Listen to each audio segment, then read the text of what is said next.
Hashem's loving grace. Welcome to Moon Hour. This is your host, Laser Brody, and you've just heard your co-host, David Dome. And I don't want to embarrass David, but I want to say something that is very important. Throughout the tradition of learning Torah, there's the concept of the teacher and the student. The Mishnah says that the teacher becomes wise mainly from his students. There's something David, for years, again, that's one of the reasons when you really love someone. Also, the Gemara says that nothing makes two souls come together like the light of Torah. So David read my books and he'd get into my soul is inside my books, and he took the light, what he gleaned from my books, and he put them to music in a way that I can't even bring it. I can't even bring it forth. He took the story of Old Isaac. We're going to learn about Old Isaac tonight. Old Isaac is the classic tzaddik. He's the classic righteous individual. He's so close to Hashem that he is inner peace. He's always composed. He's in total inner peace, like we see in this week's Torah portion. Aaron the high priest. Aaron the high priest, when he left this world, when he died, the people mourned him even more than they mourned Moses. Okay, because Aaron, he was such a peacemaker. He had peace with himself. He had peace with Hashem. He had peace with a fellow man, and he made peace with everyone. And when they were arguing, they made peace with them. That's what David Dome does with his music. He took Old Isaac, and what you've just been listening, even before we start, this is so special, because when I listen to the music, and when I see the words that David put together, it puts a smile on my face and tears in my eyes. It's so special. So, Lizzie, we're going to introduce Old Isaac by way of David's song. Okay, Old Isaac's dance. Isaac is a man extremely humble. Okay, that's the sign of a tzaddik, extremely humble. He won't complain and he will not grumble.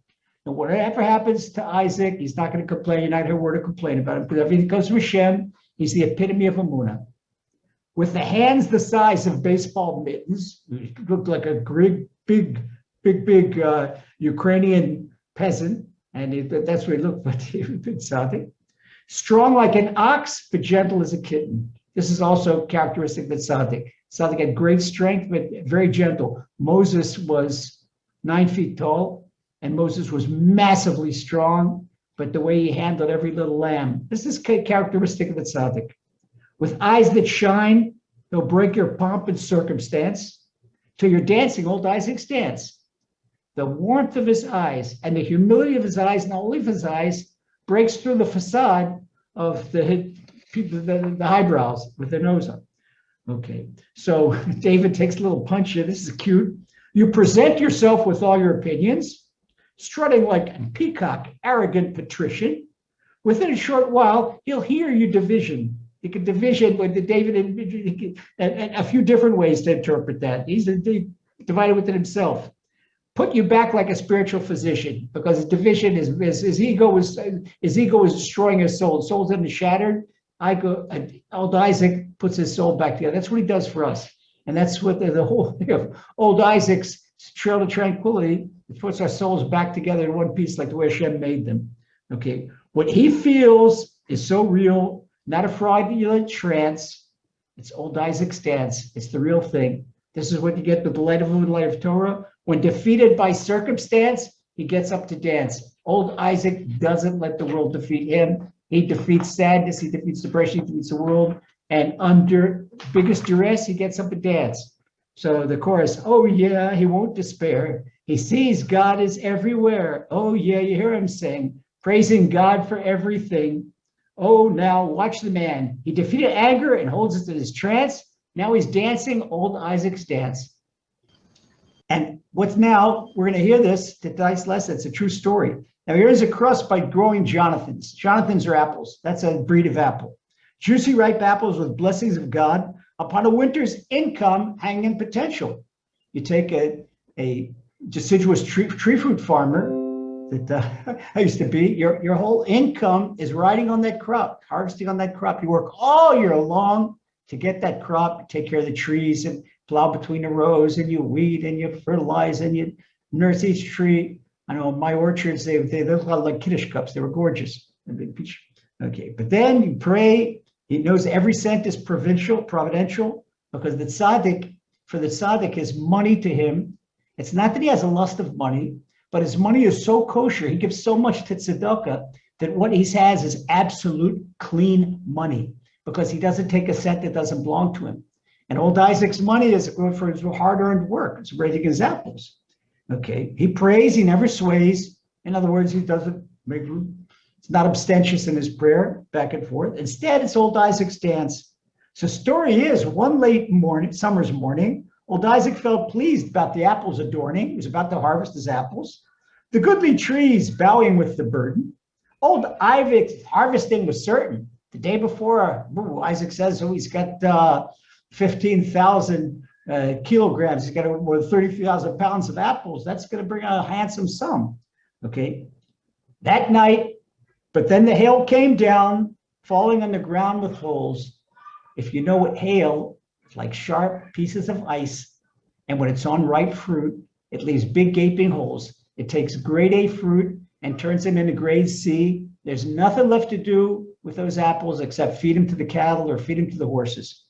Fall on the ground with holes, the apples now food for the moles, not even for the cattle. They fell on the ground and they're food for the moles. When defeated by circumstance, he gets up to dance. Old Isaac's income for the entire year was just knocked down by hail. Who knocked it down? Hashem knocked it down. So Hashem knocked it down. What's old Isaac got to try? Gets up and dance. This is a true spiritual level. It's not a story. It's not a story. It's true. Yeah, I mean, it's not a saga. It really happened. It's true. Oh, yeah, he won't despair. He says God is everywhere. Oh, yeah, hear him sing, praising God for everything, for the good and the seemingly otherwise. Oh, yeah, watch the man. He defeated anger and holds it in his trance. Nothing. I'm losing a year's income. Old Isaac just lost a year's income. He's dancing. So then we go read those. That is dancing everywhere. And because he sees this, so what did old Isaac do? I'll skip to the last verse. Old Isaac's dad. That very same night, despite the weather, he called his friends and brought them together. The klezmer band playing with joy, saying old Isaac dancing like God's little boy. And better still, he sees God's will. He never put it down a chance. Now everybody's going to do old Isaac's dance. So when defeated by circumstance, do old Isaac's dance. This is level 10. We're going to elaborate it even more. Thank you, David. God bless you and the family for eternity and everyone else. A big blessing. But it brought so much happiness with that song. And a lot of people got a lot of happiness. I got so much happiness with that. Thank you so much, David. Another thing, a mazel tov to David before we start. David's son officially inducted into the IDF, finished most of his basic training, had an induction ceremony. I just got a beautiful picture. David's son, Yosef, he's the elder guys in the border police. Baruch Hashem, David Shem Nachas. And Yosef should be able to finish his military service in good health with a smile on his face and Shev Nachas from all the kids. Okay, tonight's lesson, B'ezrat Hashem, is dedicated to one of my role models for old Isaac, a big tzaddik that died 25 years ago, the Kloisenberger Rebbe. His name was Yekusiel Yehuda ben Tzvi Hirsch, the holy Kloisenberger Rebbe. Now, just to give you an advanced level type, I promised everyone that anyone's new, we're going to review the 10 levels, review the first 9 levels, get to level 10, so we have a complete review before we start. But in this dedication, the Kloisenberger Rebbe, who was one of the big tzaddikim, you can't rate tzaddikim, but when you're talking about tzaddik as high as a Mount Everest, you're talking about the same mountain range as the Lubavitcher Rebbe. Okay, what is the Kloisenberger Rebbe? Who was he? He is a great-grandson of Rabbi Chaim of Tzanz, famous rabbi. Rabbi Tzvi Elimelech of Tzvi Elimelech. He was a great Kabbalist, a Kabbalistic Hasidic rabbi, the Bnei Yisachar. Okay, and so Rabbi Kusiel Yehuda Halberstam, the Kloisenberger Rebbe, was a young man when the Holocaust broke out. He had a wife and 11 children. He lost a wife and 11 children in the Holocaust. He himself went through Auschwitz. He's a graduate of Auschwitz. Okay, now just imagine, I'm thinking, I can't even begin to think what Hashem tests these tzaddikim. with such extremes. Who can imagine the tests? I've often spoken about the tests of Avram Avinu and the tests of David HaMelech, King David, the tests of Moses, the tests of Moshe Rabbeinu. The higher a tzaddik is, the more he's tested. The Kloisenberger Rebbe went through the Holocaust. So you can imagine how a person, how much PTSD, how broken, post-trauma, coming out of concentration camp. We're a generation of concentration camp survivors. And the generation of survivors has so many hang-ups. I know my sister Sheila in Boulder, Colorado, she is in a support group of kids of Holocaust survivors. And they get together because they've got all these things that came down to them from the parents, the DNA, all types of different hang-ups. They're working through it. It's unbelievable. My sister told me about these things, and it's amazing. So imagine the Holocaust survivors themselves. So the Kloisenberger Rebbe, he came out of the Holocaust, he came to Israel. Not only did he not fall into PTSD or despair or become embittered or take his kippah and throw it off. No. He built Kiryat Sanz in Netanya. He built an orphanage in Netanya. He built a yeshiva in Netanya. He built a hospital in Netanya. Leniado Hospital was built by the Kloisenberger Rebbe. He built a whole neighborhood called Kiryat Sanz. It's the Sanz neighborhood, the Sanz Hasidim. And people say he built the land of Israel. He built the land of Israel. This is the Kloisenberger Rebbe. And the Kloisenberger Rebbe, this Shabbat will be, if I'm not mistaken, his 26th yahrzeit. This Shabbat, the 9th of Tammuz, and dedicate this that we should have the light of the Kloisenberger Rebbe, who was, Old Isaac is a kaleidoscope. He's a kaleidoscope with different tzaddikim, and one of the big chunks of Old Isaac is the Kloisenberger Rebbe. Okay, so with Hashem's loving grace, we're going to review the first 9 levels, like I promised. Let's go. We're on our continuum.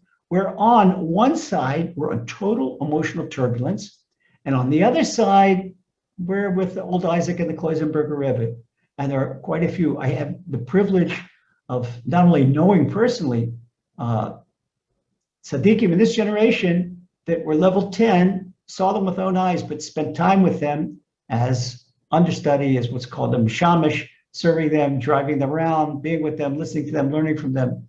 And I'll tell you about that as we go on. Okay, level 1 is complete overt anger. Level 1 is a violent revenge. Person is violently angry. Person could take out a pistol out of his holster and shoot something. If a dog barks, and they could shoot an animal. He could shoot a person. Okay, people on this level, for example, historically, Nikita Khrushchev was a level 1. Idi Amin and Uganda was a level 1. Saddam Hussein was a level 1. Anybody that crosses them, that's it. And they would rant and rage and yell. If you remember, you're too young to remember, I was 11 years old in 1960 when Nikita Khrushchev came to New York, and he gave a speech in the United Nations building in New York. And in the middle of his speech, he took off his shoe, European Russian, he took off his shoe and he banged on the podium and he said to America, "I shall bury you." And this was the time when America was really afraid of the Russians. The Russians are coming. I mean, this is level 1. Level 2 is still pretty angry, but not so overt as level 1. Level 2 is the type that grits their teeth, silent anger and emotional revenge. Now, a classic level 2 is Vladimir Putin, premier of Russia. He doesn't talk, but just anybody that's against his silently disappears, silently finds a little poison in his tea, silently here. Vladimir, you've got a very stiff jaw. You see an iron jaw, and a lot of level 2 people, they suffer from what's called TMJ. TMJ is they've got such iron jaws and they grit their teeth so much, even at night, because they're full of anger, they're full of tension. Body can't be in tension all the time. Body has to learn to relax. Okay, so they get hairline splits in their skull from gritting their teeth. Okay, level 3, we go up a little bit higher. It's incessant overt anger, but no revenge. The level 3 are the yellers and the screamers that don't know how to bring attention to themselves in a positive manner, so they try to do it in a negative manner. They call attention to themselves And they're the ones that raise their voice in the office. Everybody hear how indignant they are and how upset they are. The type of level 3 boss. Here was there someone, rather than taking a worker and say, listen, this was not acceptable. A level 3 boss, he'll yell at the guy so that everyone hears, everyone should fear him. And it's not the way, that's not real fear. Fear and respect are not the same thing. But what happens to level 3 people? I've said level 3 commanders in the Army, level 3 supervisors at work, level 3 the general directors. What happens to a level 3? Nobody likes level 3. And I know my wife, before we got married, she used to work at a bank. She was a secretary at the bank, and her boss was a level 3. And when the minute he reached 65, the directorship of the bank says, no, you're finished, you're going on retirement. So nobody keep on going. No, you're not going to keep on going. They had a contract, but they had a legal loophole to get him out. Nobody wanted it back. So he's finally so bored, he came back as a mail clerk. He wanted so much to be around the bank, but as level 3, no one will listen to his yelling anymore. So he put him in a lone room where nobody heard him, and he just licked envelopes and put stamps on envelopes. This is level 3. Level 3s, when they go to the end of life with that level 3 anger, it's not a good life and it's not a happy ending. Okay, now level 4 is already conventional level. It's acceptable behavior in modern society. Level 4s are conventionally cordial. They're conventionally polite, where outside the house. But at home, they yell at their wives, they yell at their husbands, they yell at their children. When they're not on display, when they're not wearing their makeup or their best attire, they're at home in their natural environment. We always mention, when you want to get to know a person, don't judge a person by the way they act at work or outside. See how they act behind closed doors. How does a person speak to his or her spouse or to his or her children? That is the real person. So with a real person, please stand up. Where does he really stand up? At home. That's where you get to know the person. That's level 4. Okay, now level 5 is already our introductory trainee that's starting to work on himself. He's periodically explosive, but he's trying to do better. And we're already on our 5th lesson of Old Isaac. By the end of the first lesson, everybody in our group was already on level 5. And I can see speaking to you past that. I would say now that nobody in our group is below a level 6. Okay, make a concerted effort. You see the way people are reacting, people writing to me. I get messages from people, and it's just doing a fantastic job, And it's so gratifying to see where just our learning is not just theoretical. It's not just for the Shabbat dinner table. It's really helping us improve our character. It's helping us have a better life. It's helping our personal relationships. It's helping us get closer to Hashem, because Hashem and the arrogant person can't be in the same world. It's the law of the Gemara. Moses, the praise about Moses was so humble. And when a person is humble, the more a person succeeds in putting ego aside, that's the closer it gets to Hashem. The closer it gets to Hashem, the more you have divine light in your life, and that's fantastic. Okay, so level 6 is the advanced spiritual trainee, like everybody here is at least. And at level 6, there are no more outer manifestations of anger. Why? Because level 6, he can feel anger, he or she can feel anger welling up inside. So it's not acceptable.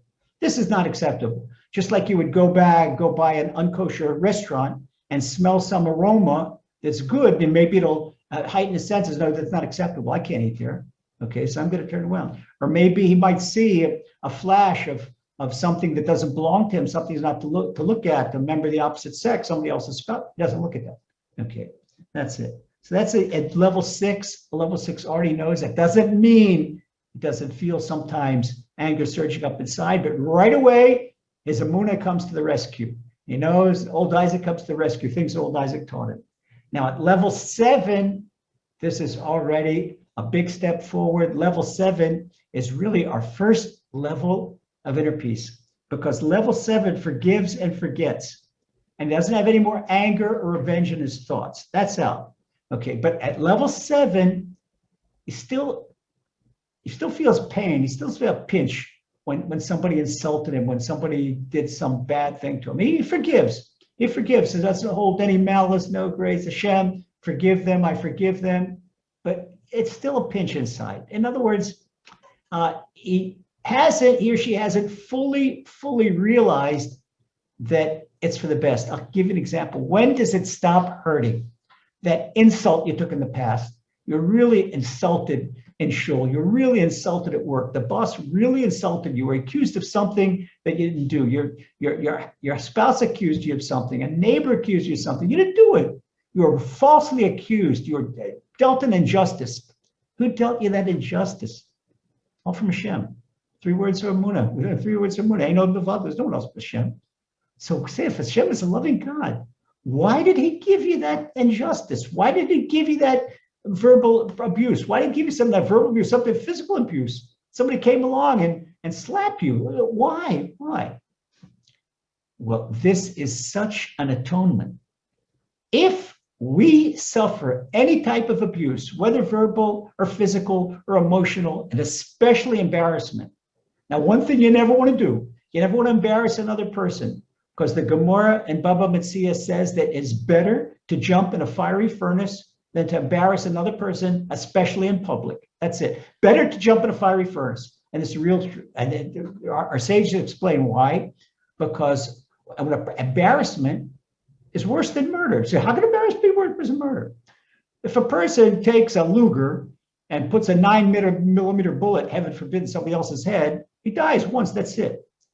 But every time, if a person has suffered humiliation or verbal abuse, every time he or she sees the abuser, he's reminded of that, she's reminded of that, and it's like suffering all over again. That's why it's so very terrible, so very terrible. So if a person lacks a blessing in life, not long ago, a parent told me that they have a child and that needs a shidduch, and they can't find the shidduch, and they had no reason. They looked like a great family, and the son and daughter, I don't know what it was, a great child, really talented, good looking, but after digging and digging and digging and digging, found that they insulted someone, and when they insult someone, if they never ask forgiveness, that's called kapeda. That is an unforgiven sin. Unforgiven sin is a blockage, a total blockage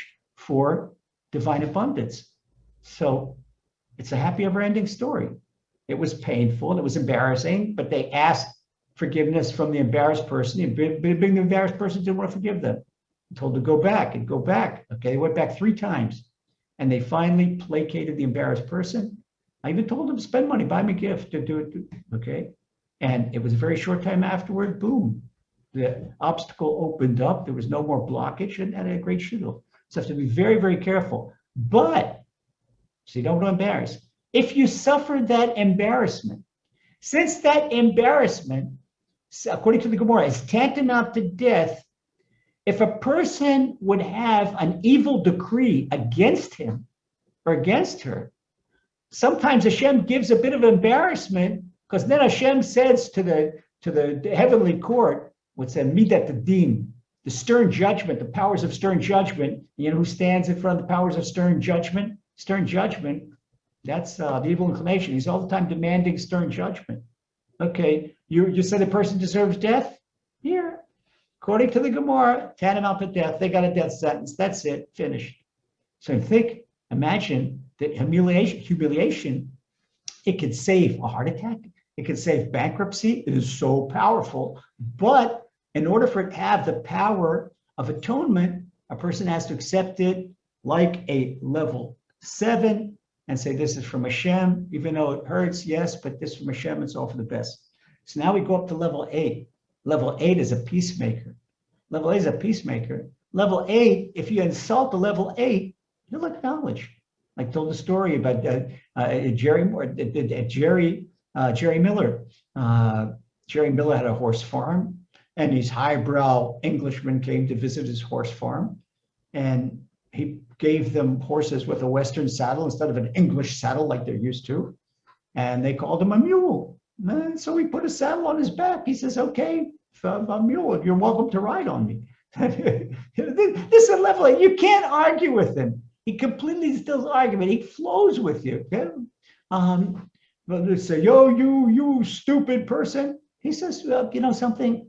I know I'm stupid, but I want to be smart. I'm trying to be smart. Okay, but the meanwhile, I'm stupid. That's what, this is all of the brains that Hashem has given me in the meanwhile. Wow, can't argue with that. There's a story about a sage in the Gemara. Sage in the Gemara.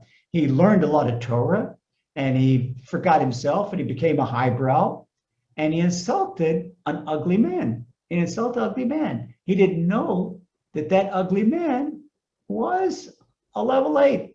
And what he did, and he says, oh, how I didn't know there are people like you that are so ugly. This Gemara says, the Gemara scholar said to him, the Gemara tells a story.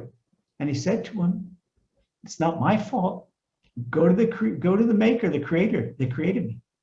Uh-oh. He knew he really made a big mistake. And he really made a big mistake. And he ran after him to forgive him. But then the level 8, he fell back into a level 4 because he didn't want to forgive him. He didn't want to forgive him because you see, so we can rise levels. It takes a long time to work up to a level, but a person by not forgiving or by doing something can lose his level right there. Can we go up to level 9? Level 9 repays cruelty with kindness. A person is cruel to a level 9. He won't lend him a sum of money, but then the cruel person all of a sudden needs a level 9, and level 9 doesn't say, no, I'm not going to do to you what you did to me. He says, okay, what do you need? I'll help you. Level 9 will even help a person that doesn't deserve to be helped or that didn't help him before. Okay, now we come to level 10. Don't think that level 10 is a figment of my imagination. When it's all about it, level 10 is a person with absolute love of God, absolute love of his fellow human being, no matter who it is, whether it's his political opponent, not political opponent, whatever. Okay, whether it's his political party, not his political party, in his religion, not in his religion, doesn't matter. Doesn't matter. He's got love of human being because he knows everyone is Hashem's creation and Hashem created everyone for a purpose. Okay. And there's another characteristic of a level 10. A level 10 has a smile on his face no matter what. A level 10, if you tell him a good tiding, he's got a smile on his face. He will feel the pain of another person. He won't smile when someone else has pain, but himself, as he's getting shot at, he's getting bombed, that won't affect his mood.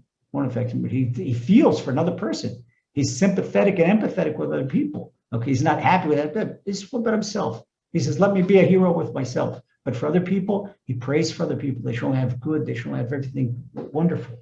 Okay, so who are some level 10s and within the last 90 years, go back 90 years, you had a classic level 10, Rabbi Yisrael Meir of Radin, the Chafetz Chaim. The Chafetz Chaim was one of the biggest moralistic rabbis that ever lived, much less than generation. He said, there are rabbis that say, great teachers that say the Chafetz Chaim had a soul from the time of the Mishnah, time of Tanoim. It's unbelievable. He wrote not only did he wrote Shemot HaLashon, guarding your tongue, he wrote some very other significant books about loving kindness, Avat Chesed, about doing loving kindness, about loaning money. He was very, very, very, but Chafetz Chaim was on a perfect peace with Hashem and with fellow man. He loved everyone. Chafetz Chaim, there are many stories about how people that the highbrows disdained. All of a sudden, if you had like a Russian soldier, a Jew that was conscripted to the Russian army, and after 25 years of forced conscription, he came out, and for 25 years he wasn't eating kosher. For 25 years he wasn't praying, but he's Jewish. He walks in the shul and all very gruff, and the highbrows look at him like that. No, Chafetz Chaim, he would bring them close to him. Okay, the Cantonistim, the Cantonists. Chafetz Chaim, he loved every single person. He had compassion for every single person. Another one, Kloisenberg Rebbe, that I told you about, and then she'll be made a dedication as your site. Okay, so we mentioned Chofetz Chaim was from the Lithuanian side, Kloiserberg, Hasidic side. Who do we have from the Sephardi Rebbe's? Sephardi was Baba Sali. Baba Sali loved every single Jew. Rabbi Yisrael Abuchatzira. And even in the recent years, Rabbi Ovadia Yosef. Rabbi Ovadia Yosef would prant around the country, and you'd see the great Rabbi Ovadia Yosef, who's maybe the greatest halachic expert in not in the last 100 years, maybe since, there's some say that he's the greatest halachic expert since the author of the Shulchan Aruch, Rabbi Yosef Karo. Rabbi Ovadia Yosef was unbelievable, unbelievable. When I went to Rabbi Ovadia Yosef to get an approbation for one of my Hebrew books for Pia Be'er, and he had two guys and wagons. One guy, called a guy that would understudies for Rabbi Ovadia, would be bringing him books, and the other one would be putting books back. He had on his walls 58,000 volumes, and he could point to each one, what each one was. And he told me, hey, just stay here and stay here and daven mincha with me. So I stayed daven mincha and Ma'ariv with Rabbi Ovadia. And my book, it was in Hebrew. Hebrew was 600 pages long, and he read it between mincha and Ma'ariv. Rabbi Ovadia was unbelievable, the way he loved everyone. Okay, so the other side of Old Isaac, one side was Rabbi Lozer Brizel.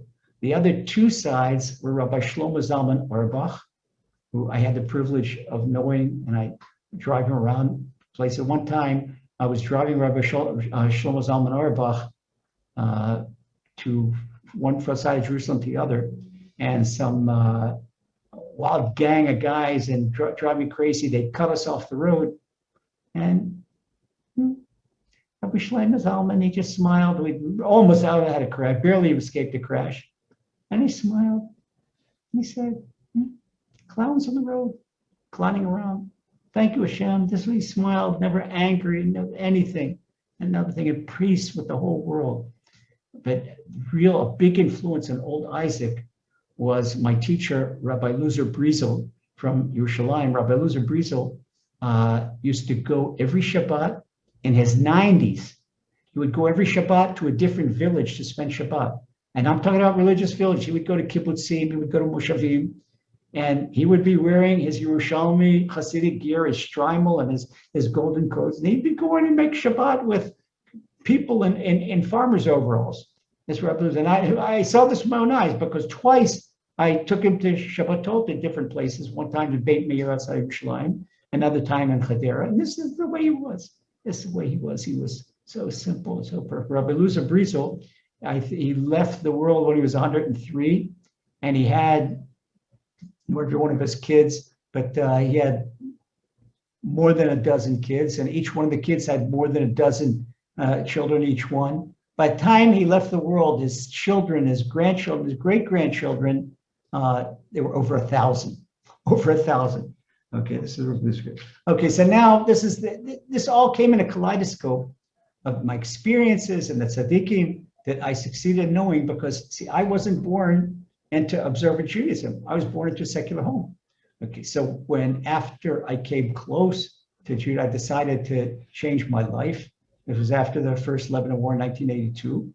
And I knew I needed this. I was at that time I was 32 years old. So my first 32 years, I grew up in a conservative Jewish American home, very, nice people, traditional, but not much more than that.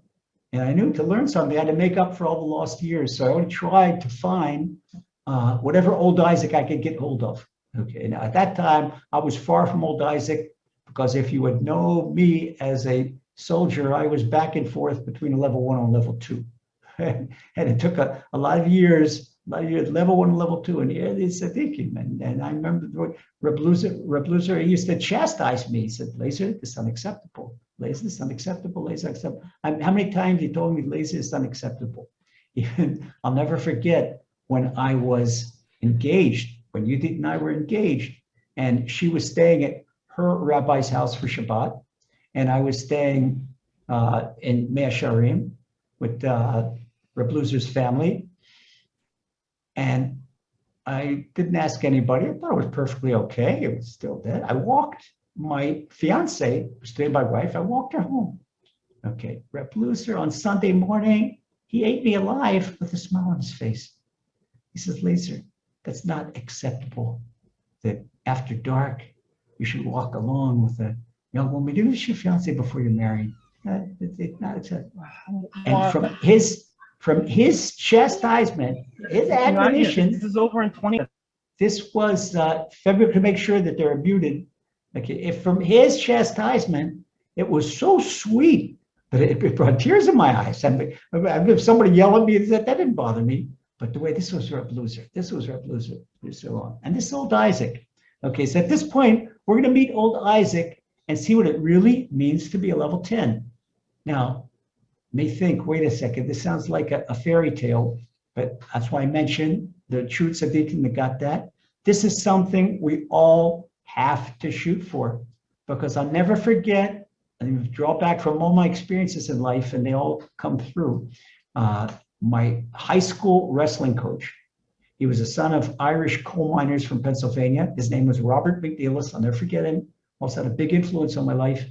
And he used to tell me all the time, he says, reach for the stars. Even if you don't hit them, you'll still land pretty high.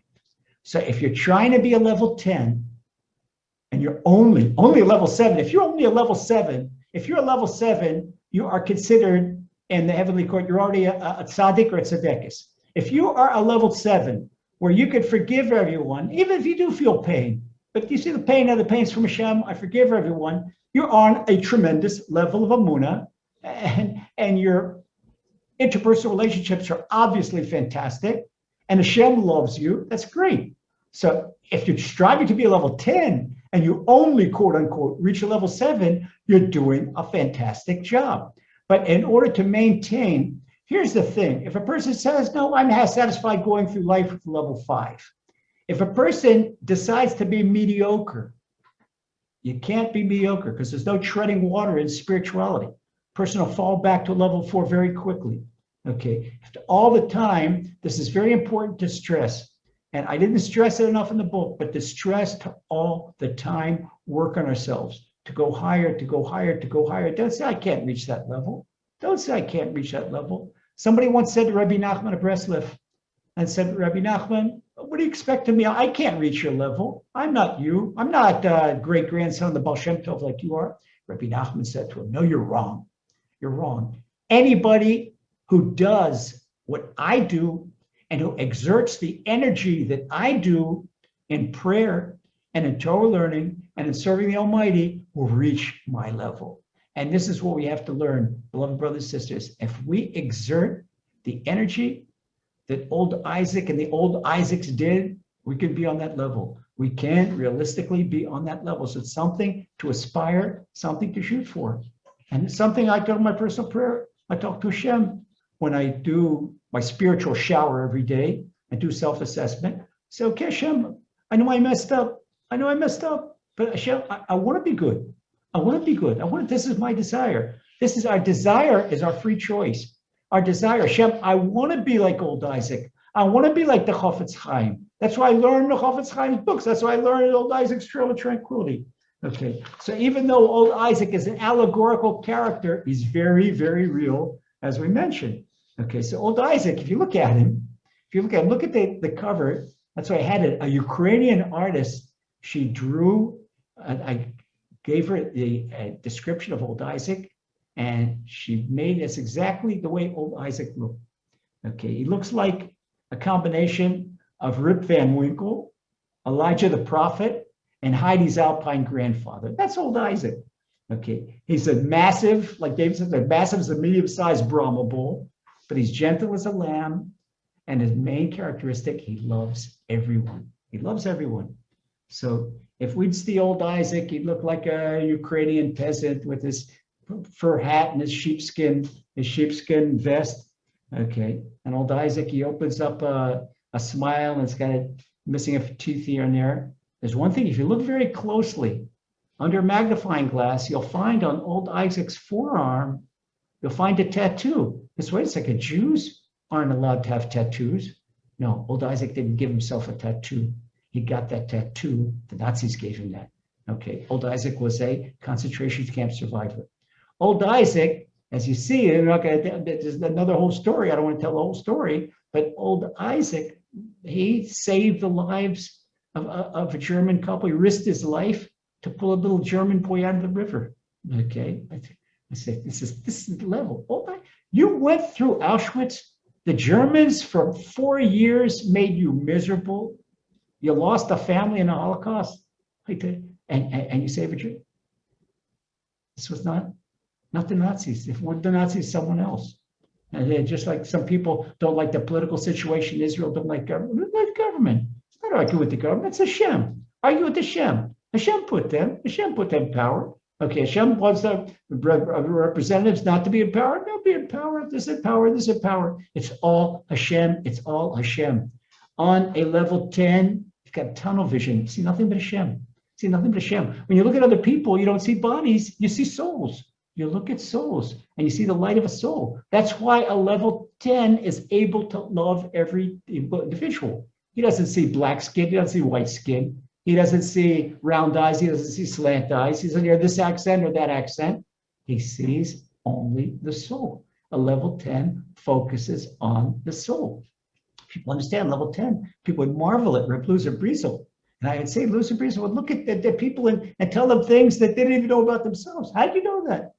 He knows that because he's not looking at their bodies. He's looking at their soul. He's looking at their eyes. Okay. So the story, it's a true story. That story about the hailstorm is a true story where old Isaac, he worked all year long, raising apple crop. And the night before harvest, tremendous hailstorm, and all the apples, they knocked off the trees. And so what did he do?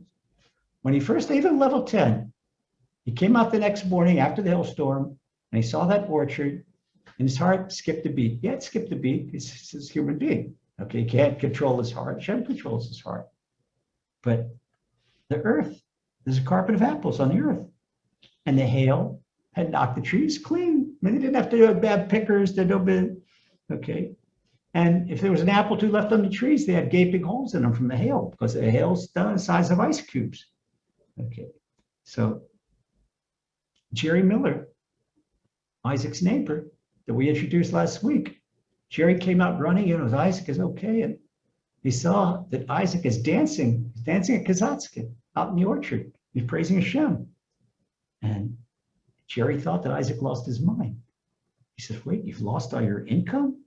And he says, wait, he lost his mind. He was really worried. Okay, Isaac stopped dancing and he smiled at Jerry. And he says, first of all, my friend, the Almighty sent the hail. This is the answer of level 10. The Almighty sent the hail. The Almighty sent the Nazis. The Almighty sent rival. The Almighty sent the barking dog. The Almighty sent the barking spouse. Okay. And everything that the Almighty does is out of compassion, because as we learn in 3 words of Emunah, he's our compassionate Father in heaven. So what does Isaac say? Right away, look how his mind works. He says to Jerry Miller, a hailstorm is much better than a bodily affliction. Better the holes should be in the apples than in my bones or in my muscles or in my heart. Okay, so I'm not worried. Second, the Almighty provides for me. I didn't go hungry yesterday, and I didn't go hungry, but he lived through the concentration camps where he got a potato skin here and he got something here. He sustained, he lived through it. In the most inhumane situations, Hashem sustained him. Hashem's not going to sustain him now. Sure, no problem. So why is this? Jerry says, well, why are you laughing? So Isaac says, I'm laughing about the wonderful time your goats and your horses are going to have when they eat all these apples. Come bring the tractor, we'll shovel them up. Okay. So that night, what did Isaac do? Okay, he's happy on the outside. Now he goes home behind closed doors and cries. He hired in his inn. Old Isaac has an inn. As you see, Trail of Tranquility. That's the setting on Mount Patience with Old Isaac's Inn. He and his wife, Becky, they run this inn. They're in their 90s, but they're still running their inn. They have guests in their inn, and the guests come to the inn. They learn about tranquility. Old Isaac hired a 4-piece klezmer to come and play and to make sameach, to make happy. Okay. He put on his Shabbos garments. Here he lost a year's income. And he puts on his Shabbos garments and his Shabbos shtreimel, his fur hat, Shabbos, and he dances like a wedding. Okay. And he looked like Fiddler on the Roof. And he called all his neighbors and he brought them in and brought the best food or whatever he had, laid out on the tables, and they danced all night long. So in the middle of the dancing, he says, Isaac, Jerry pulled Isaac aside, and Jerry says to him, Isaac, I understand your faith in Hashem. Okay.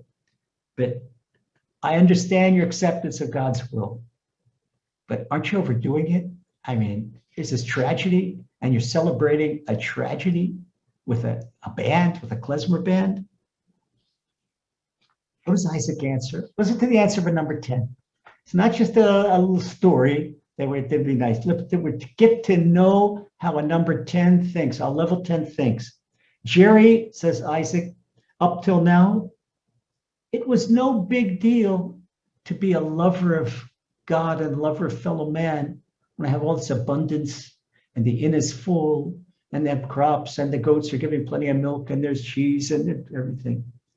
But now, when I have misfortune, the Almighty is giving me a golden opportunity to show me that my love for Him is unconditional, just like His love for me. This is the chance. This is where they see what real love is and what real emunah is. It's not in the good times. It's not in the good times. And we don't learn emunah from eating chocolate ice cream. And we don't learn emunah from having good times. Unfortunately, life is full of all types of obstacles, all types of painful things. But they're all for the good because they teach us emunah. And if we take the painful instances of life and the challenges in life, and we all have them, I can't begin to tell you what it's just coming off of COVID. And I know just I saw in America, not just us, we're just coming off a Gaza war and it's threatening to start all over again. And just in America, what I saw in America today, that little kids were beat up in LA by neo-Nazis, and in New York, they beat up Jews in New York, and here Europe is trying to outlaw kosher slaughter. There's suffering all over the world and tests all over the world. It's not just the war in Israel, okay? But the Talmud teaches us, and it's halacha. It's not a matter of piety, it's halacha, that we, as a religious law, that we have to thank Hashem for the seemingly bad, just like we thank Him for the good. You can find that law in Orach Chaim, first section of Shulchan Aruch, chapter 223, third halacha, chayav. It's right out of the Gemara in Tractate Brachos. Chayav. We have to, absolute obligation to thank Hashem for the seemingly bad, just we do for the good. So level 10s, they're optimistic. Because level 10, if you show them that proverbial half a glass of water, you got a half a glass of water. It's not to have a glass empty. Someone that's not a level 10 with a sense of entitlement with a half glass empty because he deserves nothing less than a full glass of water. No, a level 10 appreciates everything Hashem gives him. Okay, so to show you even more, there's a story about old Isaac that I really adapted the story from Tomer Devorah, from Rabbi Yosef Cordovero. Rabbi Yosef Cordovero was a famed Kabbalist at the time of Rabbi Yosef Karo in Sfat. He came to Israel right after the Spanish Inquisition, managed to come to Israel. Famous outside of the Rabbi Yitzchak Luria Ashkenazi, the Arizal, Rabbi Yosef, Moshe Cordovero is probably the greatest Kabbalist, maybe I can't rate, but this is the most renowned Kabbalist. But not only as a Kabbalist, he wrote a book on ethics called Tomer Devorah. And he wrote the levels. He described the 13 attributes of God. And in the 13 attributes of God, he says that one thing we should try to do is to emulate each of these attributes. And he shows how a human can emulate the attributes of God, because when we emulate the attributes of God, just the Gemara, like the Gemara says, it's just like he is forgiving, we should be forgiving. He is compassionate, we should be compassionate. He is charitable, we should be charitable. And when we emulate the acts of God, we become godly. And this is godliness. So old Isaac, one night, it was in the middle of a snowy winter, and old Isaac, he hears a rustling in the kitchen. So at first he thought that maybe it is out the inn, is out in the forest, up the mountain. It could be a raccoon or maybe a stray cat. But later he heard footsteps, and this was strange. So he thought maybe one of the guests of the inn is thirsty and went into the kitchen. Okay, but that not so likely, because each person has a little fridge in a room if he wants to drink. But then he heard drawers opening and closing and closets opening and closing. And this was already from the direction of the reception desk. So Isaac went dressed quickly. He went downstairs, and sure enough, there was a thief that was emptying drawers and closets as fast as he could. Well, Isaac, even though he was old, was massive, twice the thief's size, and he could have easily apprehended the intruder, little skinny guy. He didn't chat. He looked at him in pity. So listen to what Isaac says. This is the way he judges people fairly. He looked at the intruder. You have to remember, Isaac was in concentration camp, and Isaac knows a hungry person when he sees him. And he says to the intruder, look how he talks to him. He says, you look hungry, my friend. When's the last time you had a decent meal? Here the guy comes to steal his money, to steal whatever he can, steal whatever he can find in the inn. And Isaac asks him, my friend, when's the last time you had a decent meal? It's level 10. Okay. So the thief, he was startled at Isaac's reaction. He was through the guy was going to attack him or try to stop him. He was caught red-handed, but his apprehender showed no displeasure. And he says to old Isaac, he says, matter of fact, mister, I don't have a dime, and I haven't eaten in 2 days. And the truth is, I'm really hungry. Okay. Isaac said, come on into the kitchen. The next couple of minutes, in the middle of the night, Isaac prepared a 4-course banquet for the intruder. And afterwards, he gave him a room and put him to bed for the night. The next day, Isaac fed him breakfast, packed him a 2-day supply of food, and gave him $500 to stand on his feet, and sent him with a blessing on his way. Okay, this is exactly emulating Hashem. And I'll show you how. People say, no, this is not proper. Okay, take a person who is working on the Sabbath. Person violating Torah, the Torah says working on the Sabbath is death penalty. Okay, but look at Hashem. And this is worse than stealing. Okay, person is doing some transgression. Let's say he's going and he's eating in a non-kosher restaurant willfully. Hey, sir, do you know that restaurant is not kosher? He says, yeah, I don't care, but I'm going to do it anyway. While he's eating in that non-kosher restaurant, or while he's breaking Shabbat, while he's driving to the beach on Shabbat, while he's doing something wrong, Hashem is massaging his heart. Hashem is making for him dinner. Hashem is operating his lungs. Who can imagine that? But they can imagine that you are God for a moment, and someone is going right against you, in your face, doing the exact opposite of what you asked him to do. And okay, you got no problem, you're God. So you take a bolt of lightning, boom, right to the person, right to finish. He squats. It's like having in my office this little ultraviolet light that when the mosquitoes that come in, the mosquitoes that go in, they fry. Okay, so you have this ultraviolet light, went right away, the center fries. Think about what you might want to do. Not Hashem. Not Hashem. People go willfully against Hashem's will, and Hashem does loving kindness. Hashem feeds them, and Hashem massages their heart. And this old Isaac, he's doing the same thing. He's doing the same thing. So what happened? A year later, old Isaac gets a letter. And the letter says like this: Dear Isaac, thank you for treating me like a human. Okay, let's see if the guy's a real thief or not. Thank you for treating me like a human, not a thief. I don't steal, but that night I was cold, hungry, and desperate. I had gone through a painful divorce, and the lawyers stripped me of everything. Now I'm back on my feet.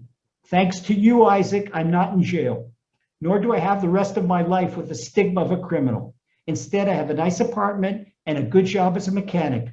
I want to repay you the $500, but I can never repay you for your kindness. You showed me what a human being can be. You gave me a new life. May the good Lord bless you always. Yours truly, Harry Higgins.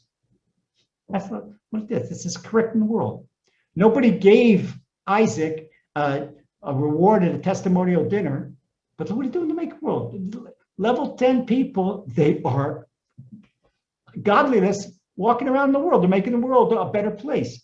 Okay, so level 10 people are so close to Hashem that their behavior really seems divine. So even when people transgress, Hashem continues patiently to sustain them, like Rabbi Moshe Cordovero tells us in Tomer Dvorah, and it's mind-boggling to think how Hashem operates our pulse and our vocal cords in the middle of talking gossip, in the middle of saying something wrong, Lashon Hara. And Hashem is given the powers, doing something completely an anathema to Hashem. Hashem is so forgiving. He's the epitome of patience. Hashem is the epitome of compassion and loving kindness.